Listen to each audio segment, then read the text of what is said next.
Hey everyone, glad to be back with you.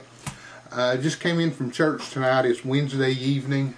We just finished having a little fellowship service for Thanksgiving tomorrow, and just wanted to make a quick video to wish everyone out there happy Thanksgiving and to share with you some of the thoughts that I shared with the congregation tonight, and give you some ideas on some things to think about, some things to remember when it comes to Thanksgiving tomorrow, and give you a little bit of history to go with Thanksgiving. Thanksgiving is probably arguably the most significant holiday that we celebrate in America. Why would I say that? Thanksgiving takes us back to our roots, to literally the group of people that founded America. We have from that group of people, from the Pilgrims and the Mayflower, we have the first founding fathers and the first founding document of our nation. That document is the Mayflower Compact. It isn't taught in schools today. That's a shame. But nonetheless, I do want to bring you back a little bit and give you some remembrance of where our country came from. I'd like to read the Mayflower Compact and share it with you. In the name of God, amen.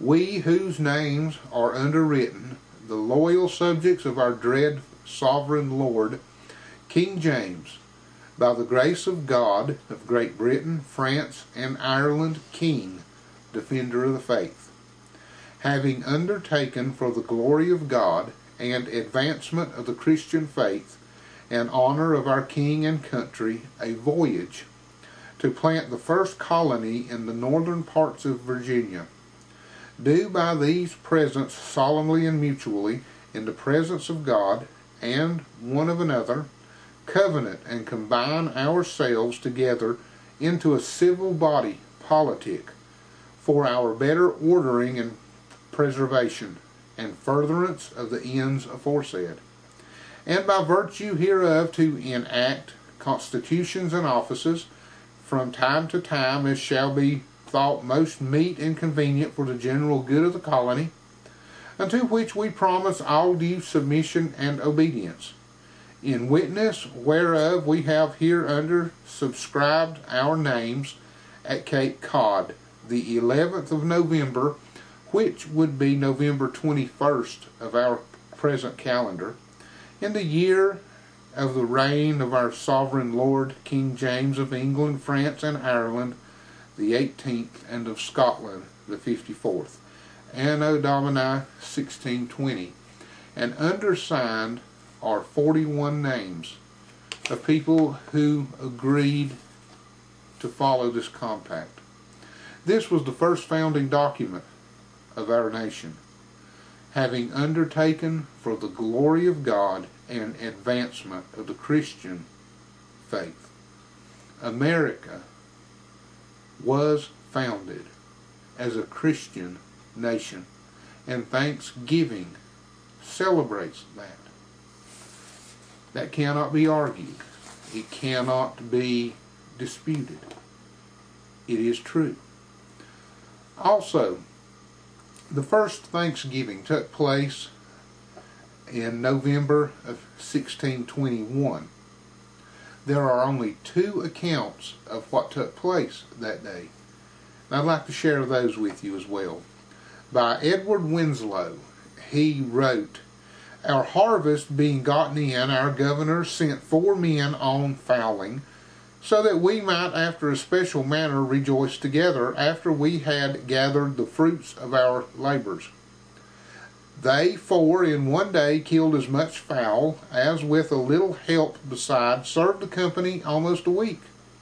At which time, amongst other recreations, we exercised our arms, many of the Indians coming amongst us, and amongst the rest their greatest king, with some 90 men, whom for 3 days we entertained and feasted, And they went out and killed 5 deer, which they brought to the plantation and bestowed on our governor, and upon the captain and others. And although it be not always so plentiful as it was at this time with us, yet by the goodness of God we are so far from want, that we often wish you partakers of our plenty.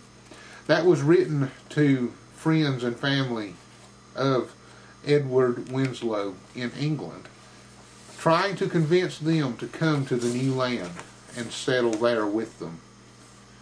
Amazing, isn't it, how these folks went in 1 year's time from having nothing, battling disease and starvation with nothing more than the clothes on their back, to celebrating with more than enough, having plenty, enough to carry on a 3-day celebration, and giving God the glory. William Bradford had this to say: "They began now to gather in the small harvest they had, and to lift up their houses and dwellings against winter, being all well recovered in health and strength, and had all things in good plenty. For as some were thus employed in affairs abroad, others were exercised in fishing, about cod and bass and other fish, of which they took good store, of which every family had their portion. And all summer there was no want, and now began to come in store of fowl, as winter approached, of which this place did abound when they came first. And besides waterfowl there was also great store of wild turkeys, of which they took many, besides venison, and etc. Besides they had about a peck of meal a week to a person, or now since harvest Indian corn, to that proportion, which made many afterwards write so largely of their plenty here to their friends in England, which were not feigned, but true reports." The reports and the testimony of a thankful people. Tomorrow, America, we have the chance to be a thankful people. We should be a thankful people every day of our lives, but tomorrow we celebrate it in a national holiday. Let's enjoy our football, let's enjoy our family, let's enjoy our friends, let's enjoy the meals, let's enjoy whatever it is we have set aside to do. But let's never forget that we are a Christian nation, and let's never forget that we are dealing with and we are blessed with the plentifulness that God has given. Yes, we can all look back and we can think of better days that we have seen, happier times, more plentiful times, but we can also stop and be thankful that times aren't as bad as they can be. We can be thankful that we do have electricity, we have warm homes, we have plenty to eat, we have our health, we have plenty of things to be thankful for, America. Now, let's give God the glory tomorrow, and let's look at advancing the Christian faith in this nation. God bless you, and happy Thanksgiving.